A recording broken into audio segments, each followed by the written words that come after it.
Hi, I'm Metta Spencer. Today's a schmooze day.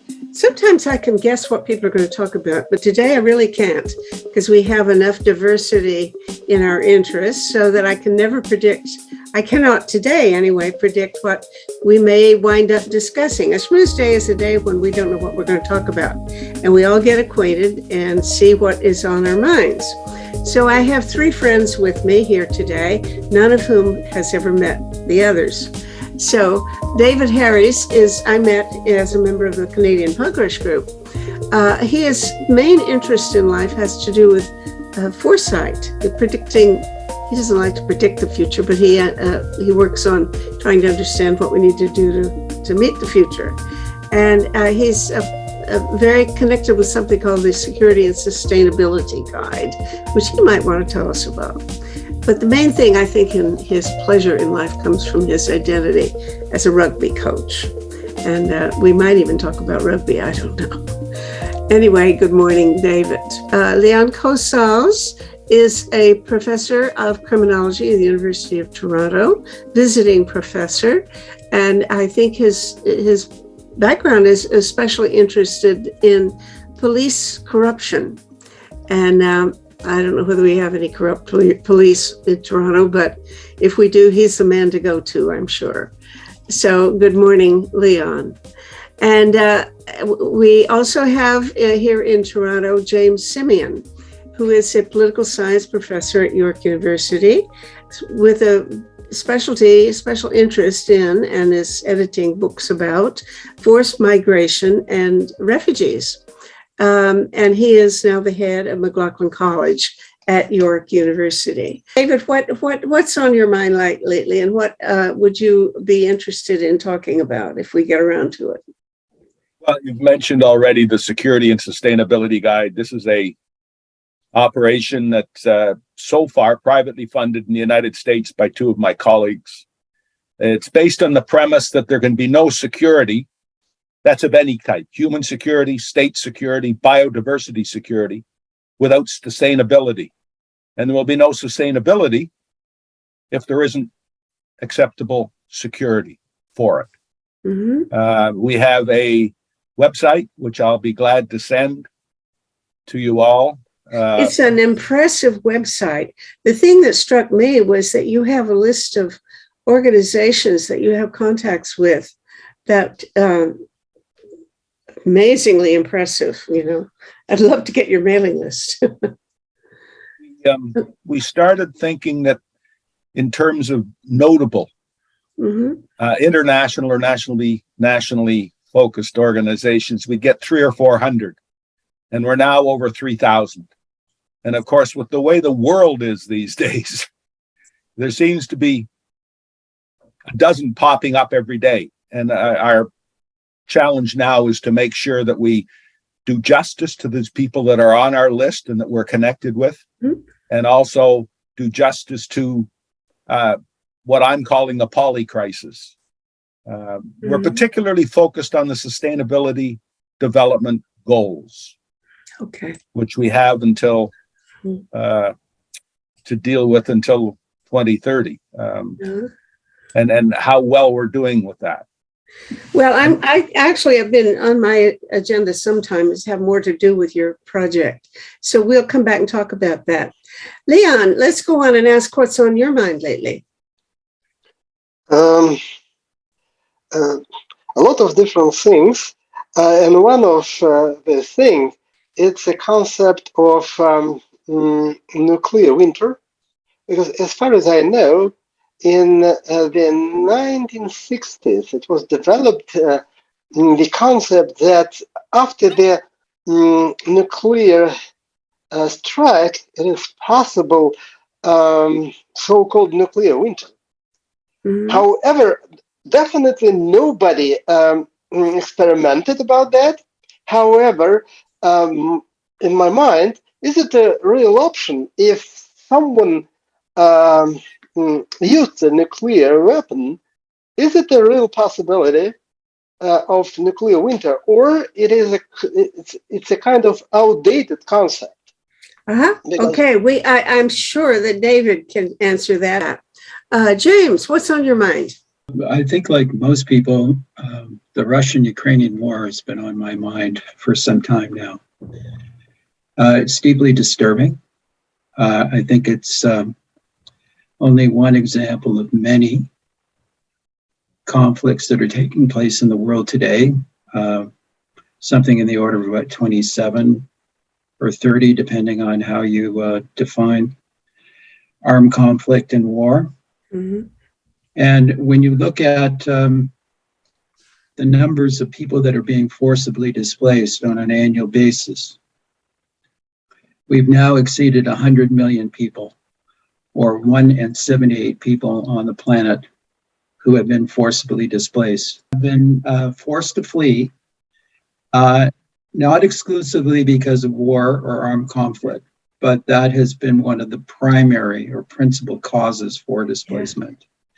And if you look at the most recent figures from UNHCR as an example, you'll find that 5 countries account for over 2/3 of all the forcibly displaced people. And that includes countries like Syria, Venezuela, Afghanistan, South Sudan, Myanmar. And all of these countries, with the exception of Venezuela, which is a special case, have been mired in armed conflict for years. And I think that's indicative of the problem that we have. If you look at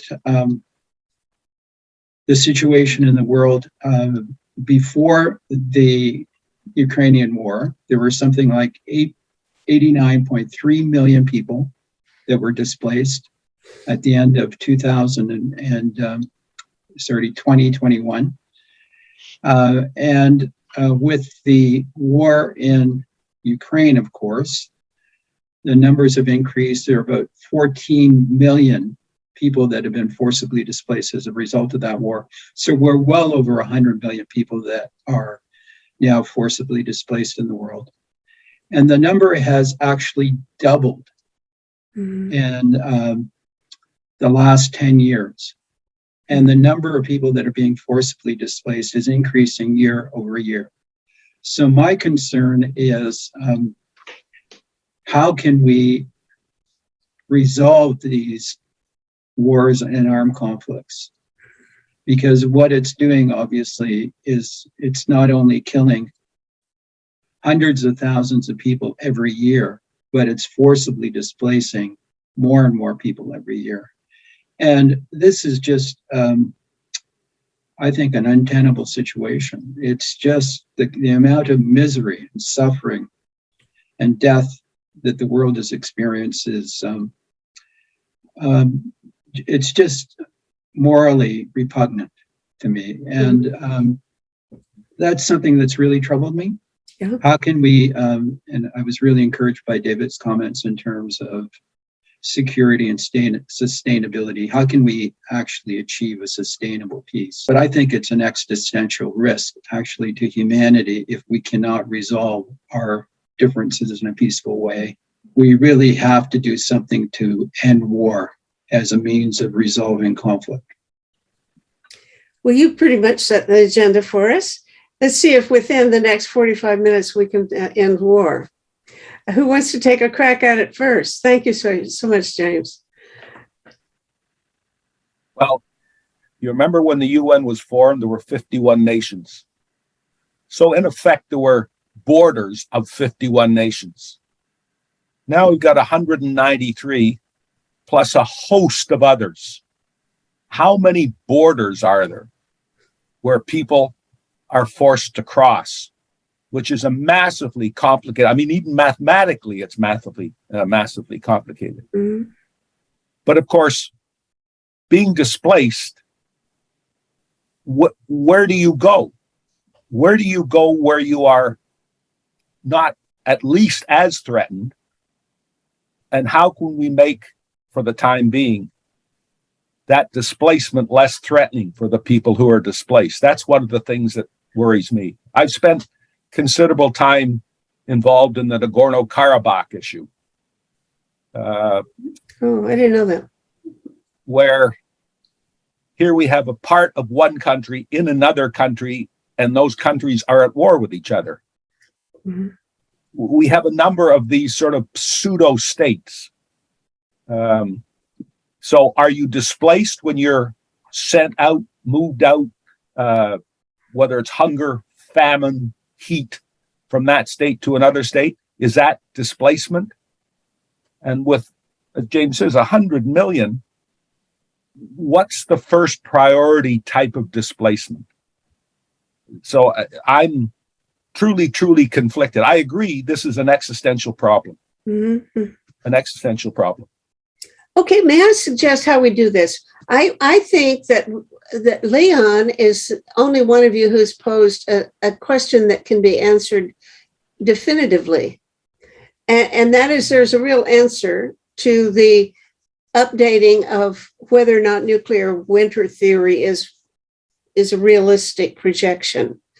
And I think maybe David can speak to that because, clearly the nuclear weapons threat has come back to the foreground since a few weeks ago when Putin pretty much threatened to use them. It's been an implicit threat all along and very real, but people have paid little attention to it. Now it's again a real sword of Damocles, if you will. And the question of whether or not nuclear winter is a real potential result of that, or I think probably he would be using tactical nuclear weapons, maybe just one as a demonstration or something. But the nuclear winter scenario, as it's generally understood, would involve the bombing of cities and the smoke that would come from it. So, David, can you address that question so that we can actually talk about questions that we know there's no easy answer to, that we can't give a definitive answer to? Well, as Meta knows, my education is in nuclear engineering. And following that, I went off to NATO and was a soldier in the northern flank of NATO, where Americans had atomic demolition munitions. They're small atomic bombs, carried and delivered in a package the size of a garbage pail, a meter tall by maybe half a meter in diameter. Americans even trained to parachute them. And I think one of the complications about the whole discussion of nuclear winter today is initially it was about, as Meta mentioned, these huge bombs. And then, of course, from the atom bomb to the hydrogen bomb, more huger bombs, larger and larger, bigger and bigger, more and more powerful. And there is no doubt in my mind, as a nuclear engineer, as a ex-civil engineer, as somebody in foresight, that were that to happen, we've got to talk about nuclear winter. And, I've even heard from people, I won't name the country, but it's quite close to Canada, where they say, well, a little bit of nuclear winter wouldn't hurt with all the global warming we're having. And it's that sort of unbelievable logic that frightens me. Because if you've got logic like that, then the crisis we have will be even more challenging. Mm-hmm. Yes, nuclear winter is an existential threat. But there are people now who believe that with these much smaller, precision-guided, easily deliverable, quickly deliverable, almost indefensible nuclear weapons, that we don't have to worry about that anymore. And I think that's wrong. I read that even less than 1% of the whole nuclear weapons in the world, if less than 1% will be used, even in this case, it will be the nuclear winter. Is that right? Is it necessary to use even not massive bombing in a lot of cities, a lot of places, but even if it will be in some isolated area, a few nuclear hits or something like that, is it enough to have the nuclear winter. I am unable to imagine a nuclear winter that was widespread from only one or two of these very small, very precision delivered weapons. Even back in my time in NATO, and I don't think I ever saw a real atomic demolition munition, but they were mock-ups. And as a Canadian, I was a sort of a placeholder. It was all American, of course. And I was a placeholder. So we did drills and practices and things.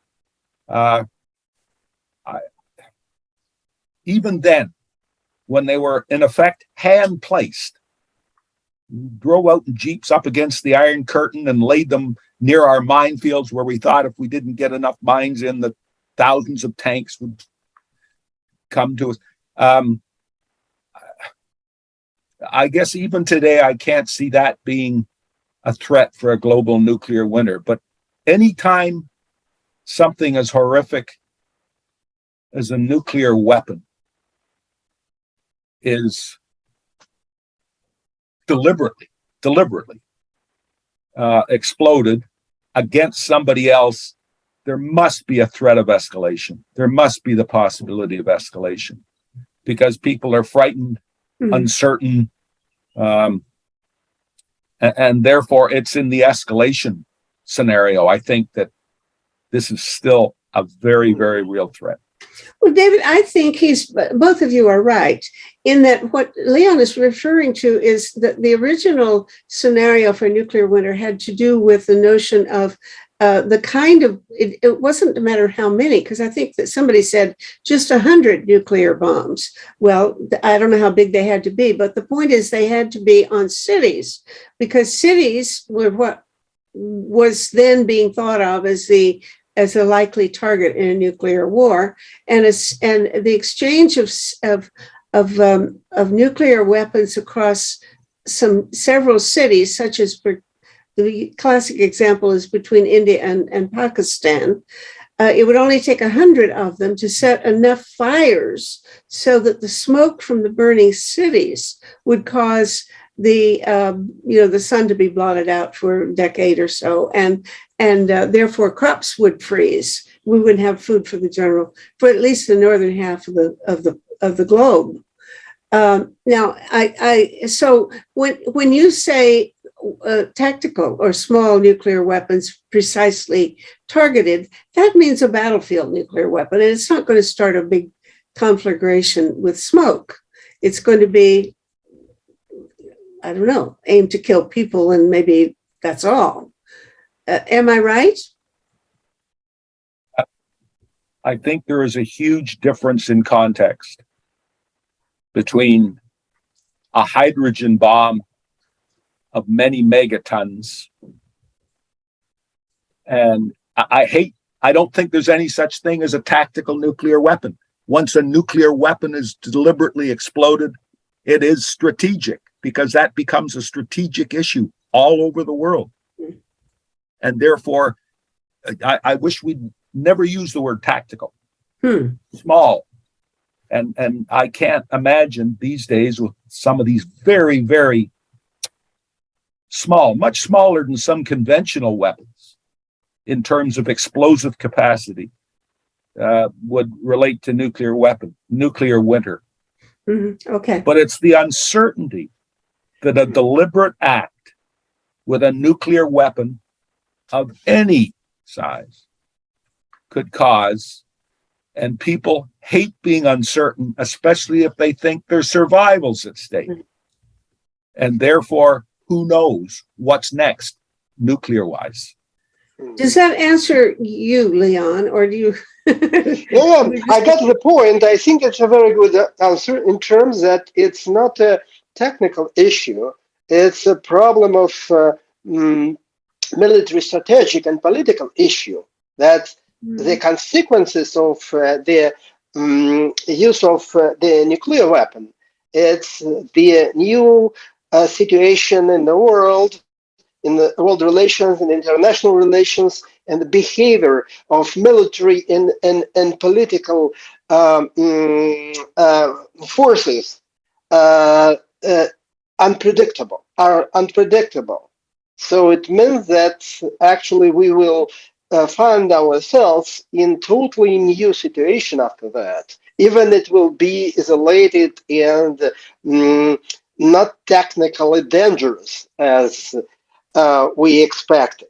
But politically, it's uncontrolled and unpredictable, and we can expect that it will be later escalation, and our normative order will be changed. This use of the nuclear weapon will be normalized. And in this sense, it will be other world with other normative regulation and other approaches to many other things. For me, I mean, we talk about even a small nuclear weapon on a city. James, I will bet you that that city empties. And the displaced people, where do they go next? I can't imagine the numbers, the additional numbers of people who displaced the minute there is a nuclear weapon deliberately exploded in a populated area. Mm-hmm. Yeah, and my only point was that it's the smoke that that is the cause of the nuclear winter. You can have a whole lot of other troubles but if you want to have nuclear winter, you got to have smoke. And that's mostly caused by bombing cities, which unfortunately is not unlikely to happen if you start playing around with the damn things. Okay, shall we move on? Does anybody have a clue of how to reduce this ongoing? It's not just now; it's going to get worse. You know, with warming and people fleeing for where they can't make a living with their farming and so on, fleeing from floods and so on. It's going to get worse with global warming, but just right now, the majority of these people are certainly fleeing because of warfare. Has there anybody in the world proposed a way to accommodate or handle this problem? I mentioned the obvious solution, and that is to end war. And we've got to come to the point where we realize that it's not only an existential risk, but it's morally repugnant, and it's just unacceptable. And we've got the United Nations. It's premised on the notion that there's only one legal way to use force, and that's through the Security Council, Chapter 7. We know the limitations in terms of how that's structured right now. What's happening in Ukraine, of course, is a prime example where there's been an illegal use of force and a clear act of aggression. And that's obviously violating the whole international order as a result. And what makes this worse, we've already talked about it to some extent, is it involves superpower. Russia, obviously, a nuclear power, who's, as Matt has pointed out, already indicated that it won't hesitate to use it under certain conditions. And I think that's just galvanized everything and made us focus on this issue that much more. I think we have to consider the use of force. And I'm really talking about a transformation in terms of social relations, international relations, and everything else. Hopefully, everyone will realize that this is absolutely essential for the long-term welfare of humanity, and we'll move in that direction. But I don't have any immediate solution to it other than and Mehdi, you know this, I staunchly believe that it is possible.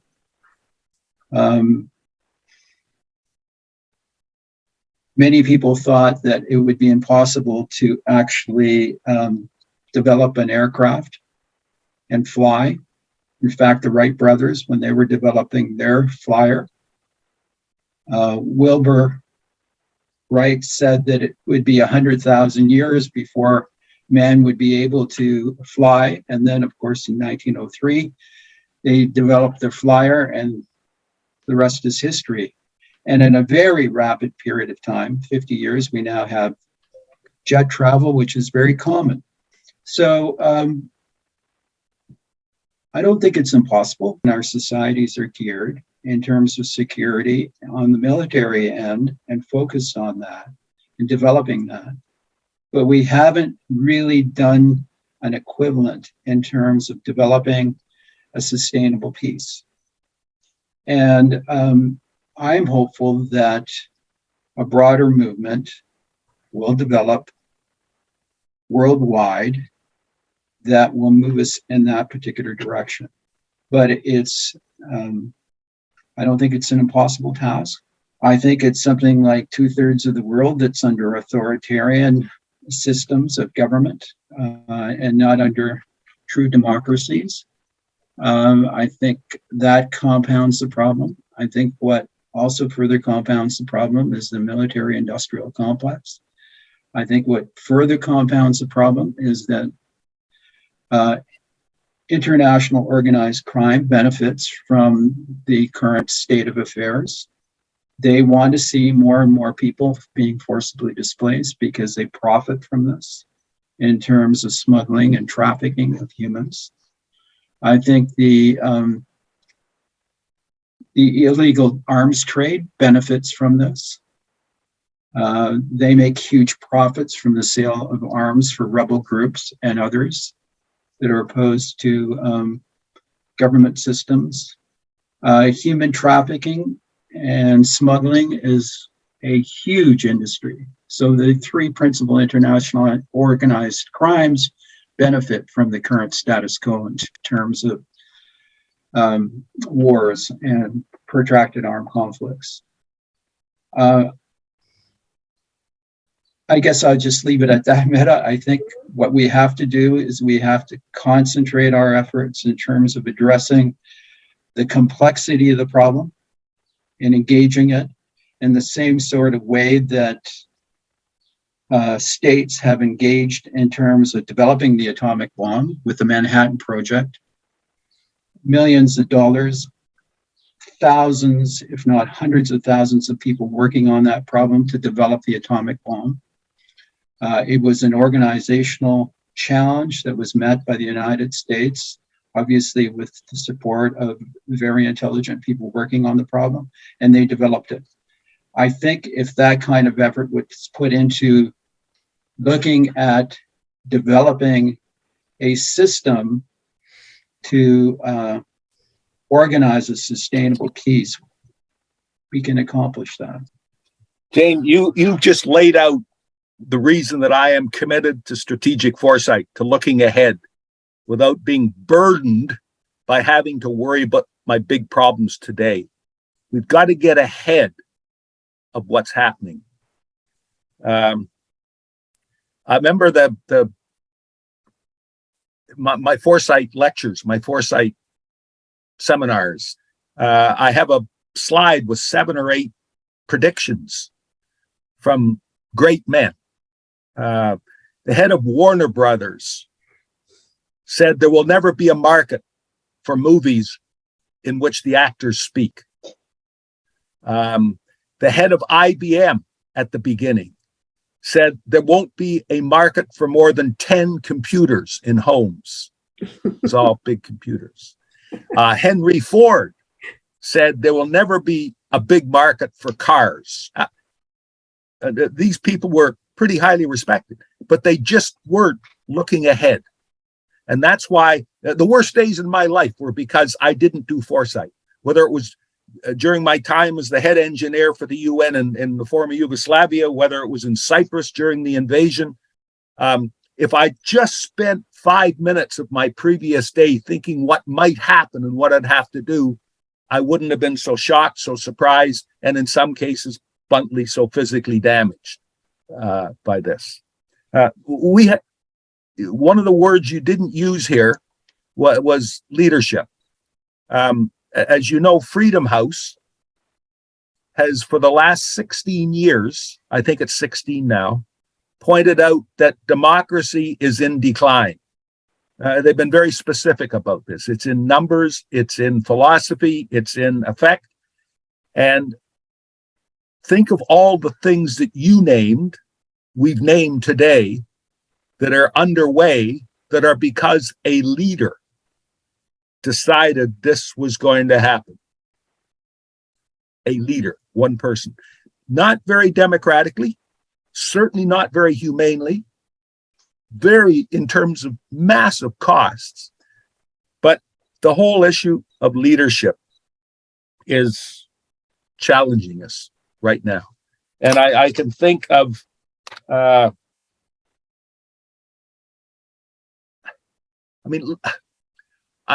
I don't know how you do leadership globally without the United Nations, but I don't know how the United Nations can do leadership globally without significant restructuring, to recognize that it's no longer 1947. Again, 51 countries just out of World War II, truly committed not to letting something like that happen again. And now with 193 members, not to mention another 25 states, neutral states, or pseudo states, as I call them, South Ossetia, Nagorno-Karabakh. There are so many. And now, of course, in the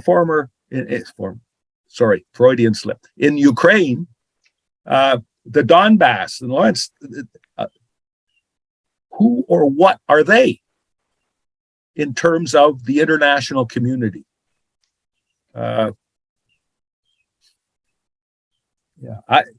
We need a reset. Mhm.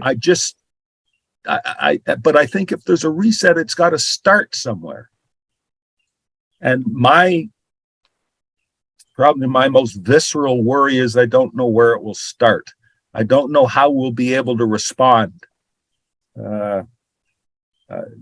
James, your migration issues. David, sorry to interrupt, but I have a question for you. You mentioned the SDGs.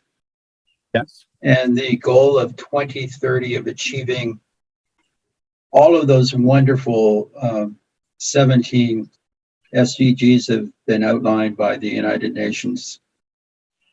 And I'm wondering, don't they actually go towards the roots of undermining, at least diminishing the potential of conflict between individuals and nations, eradicating poverty, quality education for everyone, clean water? You can go down the list. Isn't that attacking the very roots of armed conflict and war? So if you could resolve all of those underlying conditions, if you will, the huge inequalities between nations and individuals, the gender discrimination, all of those problems that are confronting us today, if you resolve those and at least move towards achieving these 17 sustainable development goals, are you not then working towards a sustainable peace, hopefully? Security and sustainability guide is our relationship building is all with people deeply involved with this sustainable development goals. But as you know, there's no prioritization among them. And human security and state security and even biodiversity security is in the first instance fundamentally local. And ours in Canada is different from someone's in Japan, someone's in Australia is different from someone in Denmark because of the way things are. And what was that expression? A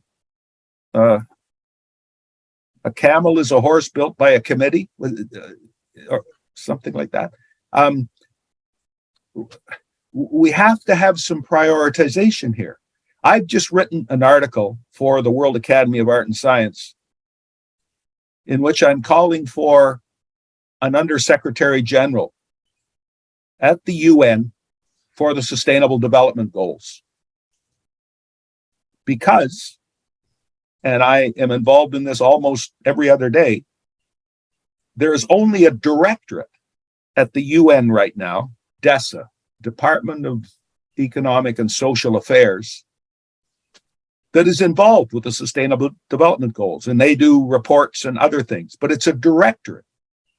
It's not even a D2 or D3 level in the UN. And I think a first reset, which shouldn't be expensive, shouldn't be impossible, should bring the security goals up to the level of the Secretary General.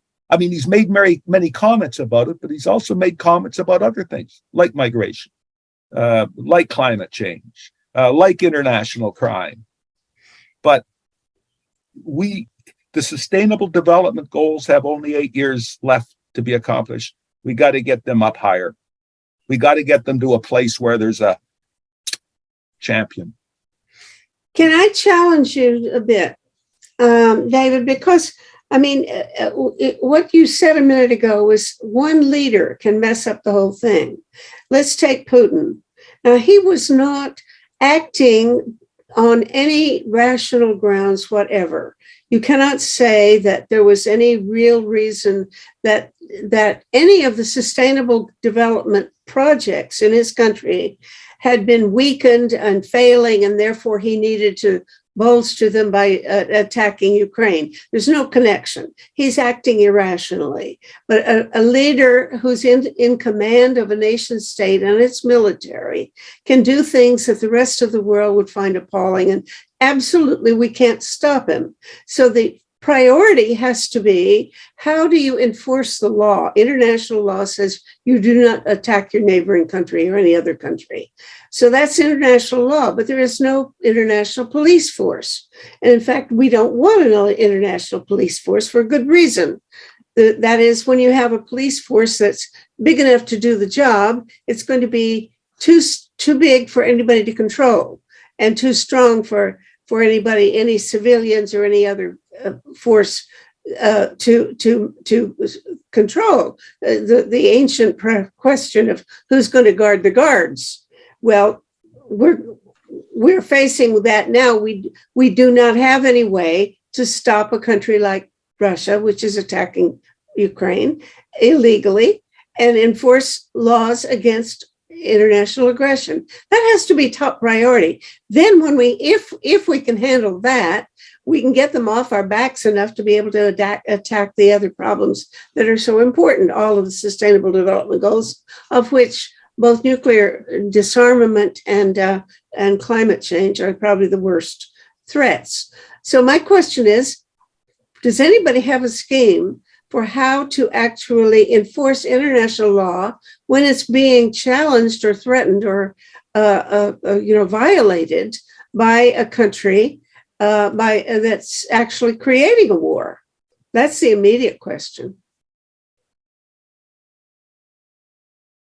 I don't know of any. I mean, we've got Chapter 7. Chapter 7 is not, at this moment, I don't see anybody even considering how to invoke Chapter 7 of the UN Charter and send peacekeepers into, well, I don't know whether you want to call them peacekeepers. It would be an invading force retaliating against Russia at this moment. It would be the responsibility to protect paradigm on steroids. And I have no idea who would be the leader of that. Who would appoint the commander of a force to go in to uphold international law, to enforce international law? I don't know. Right. That's our The- dilemma. Yeah, the key for me is until the P5 aren't the P5, the permanent five, and whether it's a future where they aren't there or whether it's the P10 to recognize, the likes of India and so on, their massive population. I don't know. But the security development goals, as we at the Security and Sustainability Guide recognize, it doesn't talk about security. The list does not talk about security. It's not in any of the titles. Right. And you got to really mine down. I just checked 169 articles for the 17 goals. There's only 3 or 4 that have security mentioned. Mhm. And whether you like it or not, security is a word that gets attention. But I'm going to back off. I think we have to think about the Sustainable Development Goals as accomplishable locally. And we're going to have discussions about how to focus, how to prioritize. Because Canada is not going to deal with all 17 of them. Mhm. Neither is the US. Neither is Great Britain. They are interested in dealing with some of them. And I don't know how to, I don't have an idea. And boy, I've thought about this a lot, about how to disaggregate sort of an impossible sum. Well, I think the way you do it is look at which are the most likely to be disastrous. When Project Save the World chose 6 global threats, we chose ones that are most likely to kill a billion, have the potential to kill a billion people in a short time. That's what you call a disaster. So, there are a lot of things that would be nice. I mean, feminism says we should have better equality between women and children. I just talked to Landon Pearson, who talked about, children. We should have more respect for children, do a better job of upbringing. There are all kinds of good things that we should do. We should get the plastic out of the ocean, etc. But if you think in terms of what is the most likely to cause a billion deaths in a short order, that gives you some sense of priority, what we have to focus on the most. From our point of view, it narrows it down to 6. That is war and weapons, global warming, famine, pandemics, radioactive contamination, and cyber risks. But, somebody else said, well, we should also include biodiversity. I think that's a possibility. Anyway, let's take 6. Which one do you guys want to work on today? Meta, sorry. Can I challenge your point about irrationality of Putin? Oh, sure. Because If you can prove that he's smart and intelligent and he's wise, smart. I'll be very Yeah. interested. I don't know about his personal intelligence. However, he acts super rational, but he has other type of rationality, not yours or mine. In his rationality, well embedded into his political regime, within the framework of his political regime, he is very rational. Yeah, and he doesn't care about some humanitarian aspects, some moral aspects, but he is pure, pragmatic and rational. And this And is his goal, from my what end? to have a sustainable political regime and to be in power during forever. Mm-hmm. So for me, it's an evidence of the crisis of the idea of national state, alongside with the crisis of the international order. And the mass displacement of the population is actually a symptom of these crises. It's not a cause of our problem, but it is a symptom. Among other symptoms, the issue that actually current national states, they are not well equipped to deal with, for example, mass displacement. We know that well, that it's no good tools on international level as well, and the level of national state how to deal with these millions of displaced people. What their status, what their rights of their how to deal with them, how to help them, and so on and so forth. And I think the issue that develop new sustainable order, I mean international order, as well as a new forms of national state, we cannot invent it following current rules and current regulations, and we cannot invent it sitting on the tables. It's a kind of learning by doing. I think we are. It means that, from my perspective, that we are on the beginning of the period of instability, where the new forms of a national state will be developed. And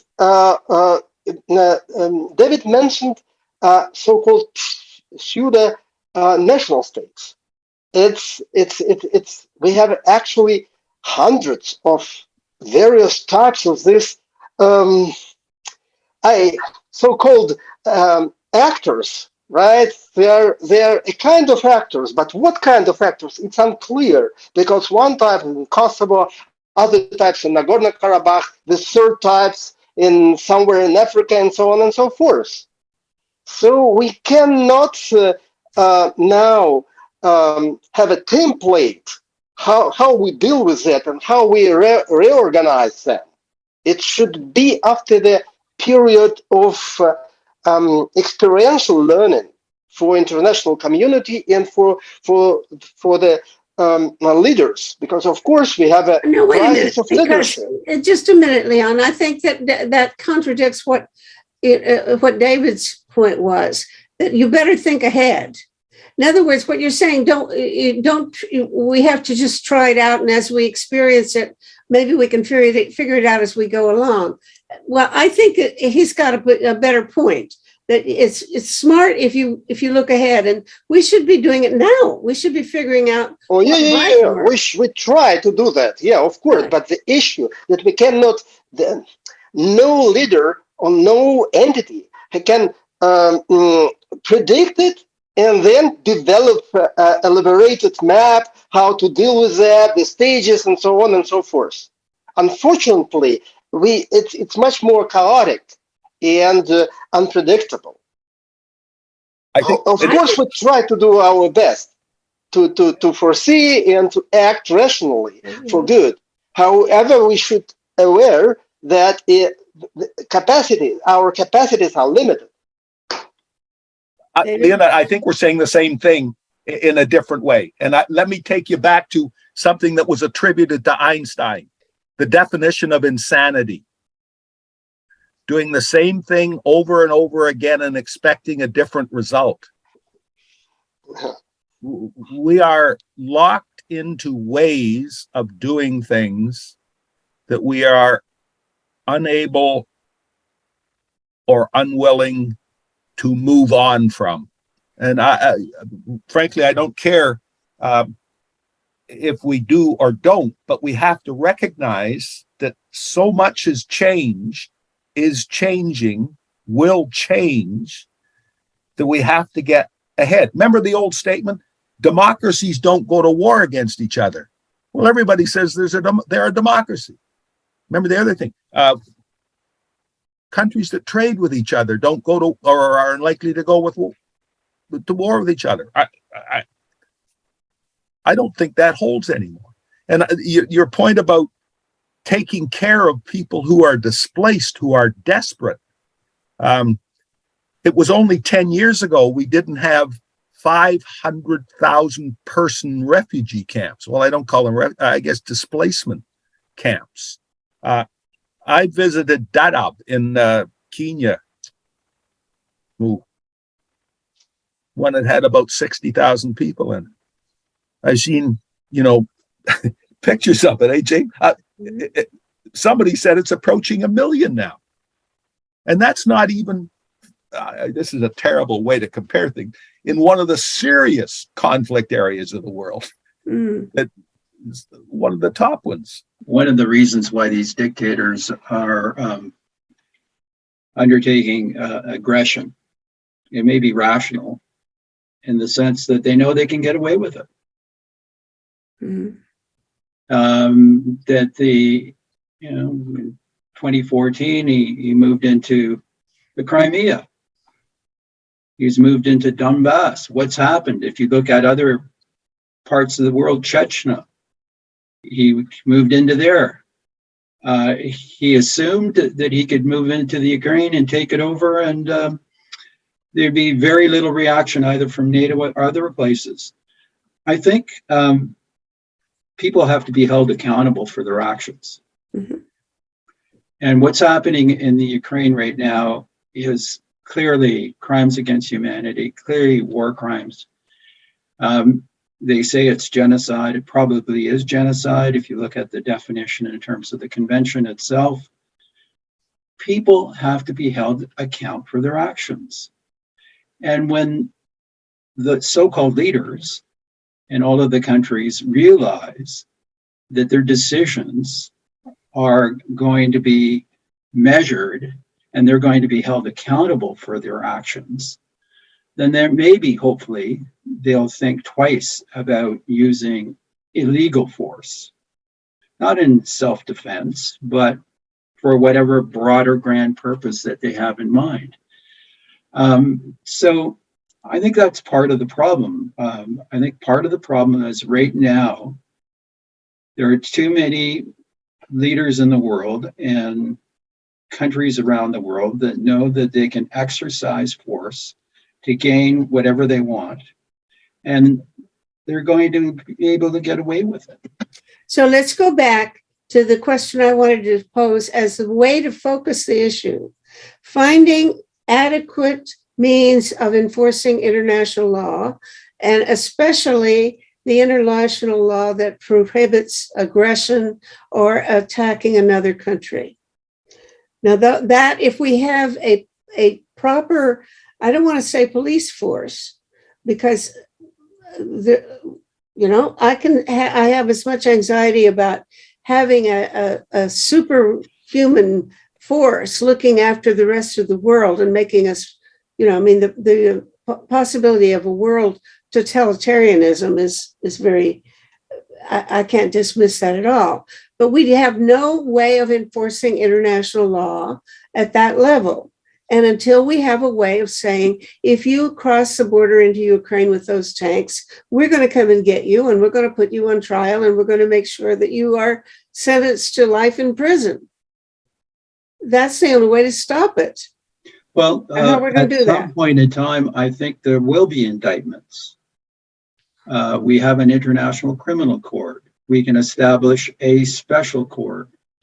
They did that after the end of the Second World War. When you have a government leader, it's very rare. Yeah, they did get Milosevic after they got him out of power. They put him on trial. But the point is, when you have a real leader, they're already talking about negotiating with him, giving him a free pass so as to negotiate a conclusion to the war. If he knows that he's going to be put on trial, then he's, clearly he's not in a position to negotiate. What he'll want to negotiate first is a get out of jail card. So, already right there, you've ruined the whole plan of putting these war criminals on trial, because you've already, you have to negotiate the fact that they have the power to end the war, and you want them to end the war. So you have to promise them things the way he promised Yeltsin that he wouldn't throw him in jail. So Yeltsin picked the guy who would give him a free pass. That's the problem. There's accountability and quick accountability. And one thing we have not got in the world vis-a-vis conflict and forced displacement and so on is quick accountability.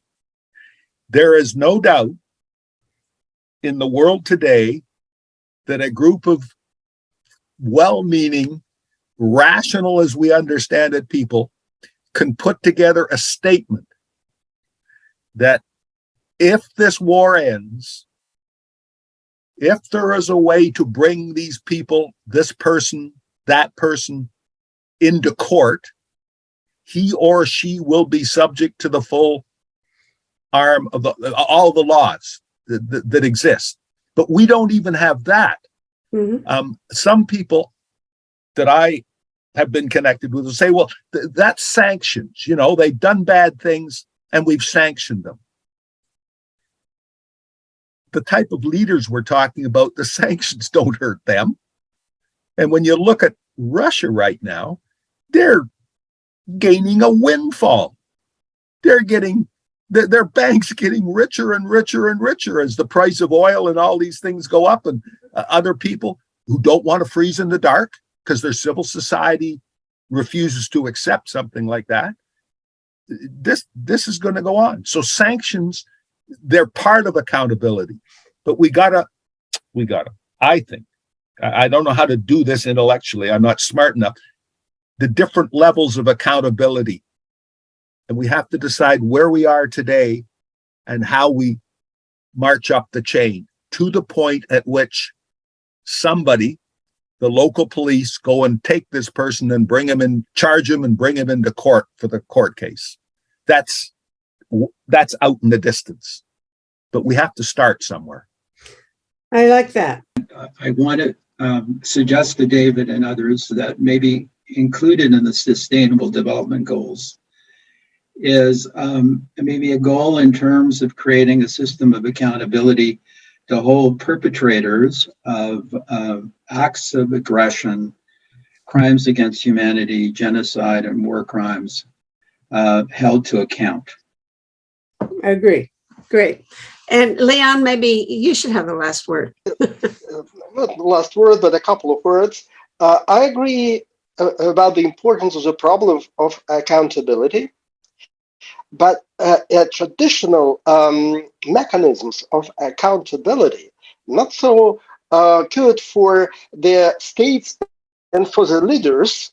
So we should try to develop new type of accountability for special cases as unprovoked aggression, special maybe international legal regime, how international community should respond to such kind of unprovoked aggression, and develop various types of accountability for the leaders, for the states, for the non-state actors, and for the citizens together.